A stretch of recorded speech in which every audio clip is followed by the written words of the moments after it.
The 7 weeks of the Omer in just a few generations have been transformed from a time famed for Lag BaOmer and mourning to 7 weeks with additional 4 days of religious significance. These are Yom HaShoah, Yom HaZikaron, Yom HaAtzmaut and Yom Yerushalayim. Each of these festivals has emerged in the past 64 years, and each one of them have been passed by law as official days of commemoration or celebration by the State of Israel. Before we take a look at the nature of these days, let's ask, what are we doing? Can we really just decide to make up new festivals or days of commemoration? It's one thing to have a party, but to say it's a Chag and to add things to davening, since when can we make up our own festivals?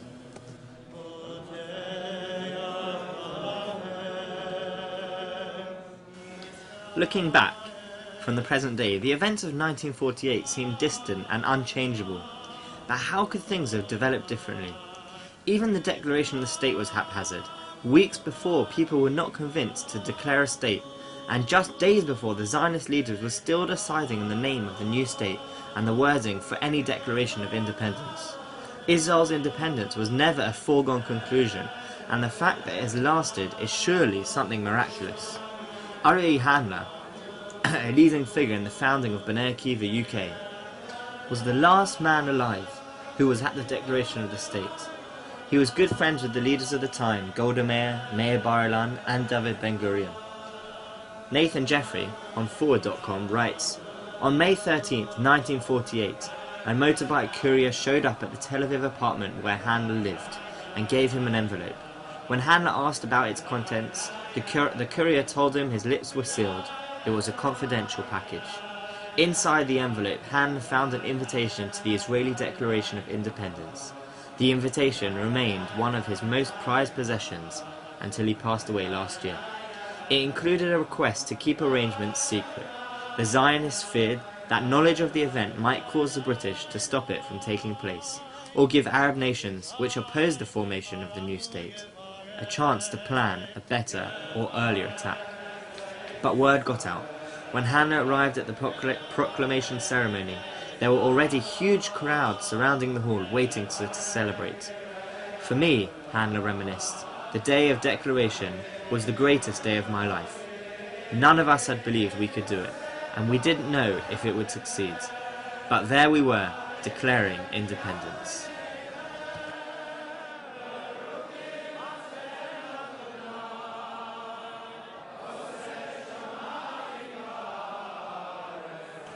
Rav Yehuda Amital used to tell the story that when he arrived in Israel, after travelling from the camps of Nazi Europe by foot, he was enlisted in the army, given a gun, and was assigned the rank of officer.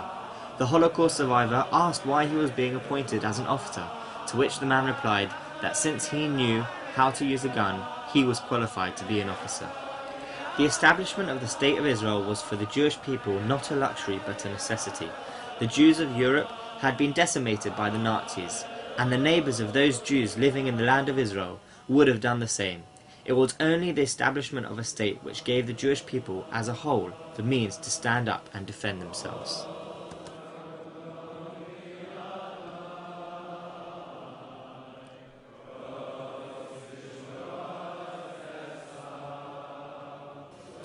There is a certain pattern to the occurrence of these days in our calendar, and the balance of days of commemoration and celebration is an interesting one. The starkest clash of emotions surely takes place as Yom HaZikaron draws to a close, and the sombre, introspective mood turns to one of celebration and elation with the onset of Yom HaAtzmaut. This juxtaposition is not an accident, and the difficulty of the experience teaches us a lesson, which we could learn no other way. We feel the tension of parents whose children have been killed protecting their people and their land. While on the one hand, nothing can comfort a grieving mother, On the other hand, we know too well the price of not defending ourselves at all. If you could only celebrate or commemorate one day, which would it be? Are any of these days more important than the others? Do we need days to remember? Is it possible to forget? Do we need to be told to celebrate? Can we celebrate when things are not yet perfect?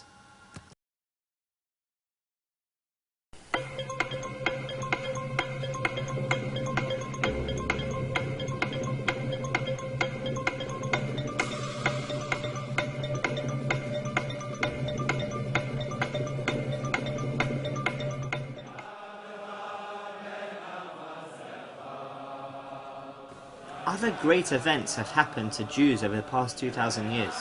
Why are there no festivals or days to mourn these events? The answer may lie in the question. Many things have happened to the Jews over the past 2,000 years. There have been good times for the Jews of Spain and bad times for the Jews of France. There may have been celebrations in a Jewish community in Syria or mourning in a community in Britain. However, these have been things that have happened to Jews, but not to the Jews. There is a Talmudic concept that the Jewish people living in the land of Israel are considered to be the majority of Jews, even if numerically they only constitute a small percentage. This idea bears a lot of truth. It means that Jewish people in their homeland represent something more than people in a land. They become the people of the land. It is only when the Jewish people settle the land of Israel that they achieve their full status as a nation. In 1948, we regained our focal point when the distant dream of 2 millennia became a reality, and once again we could begin acting in the name of the Jewish people. This is why the events of the past 64 years have been etched into our calendar, where many others have not. The Shoah bound us together in a covenant of distress and anguish, and we have been given the challenge of uniting in pursuit of our destiny. The events which we and our parents have witnessed have dwarfed the wildest dreams of our great-grandparents and the generations before them. The birth of the state has been a new dawn in the history of the Jewish nation. The new Chagim give us hope that we are still in a position to act. It is we, the children of a great nation, who are empowered to help with the great task at hand. May we be worthy of this task and be blessed only with success.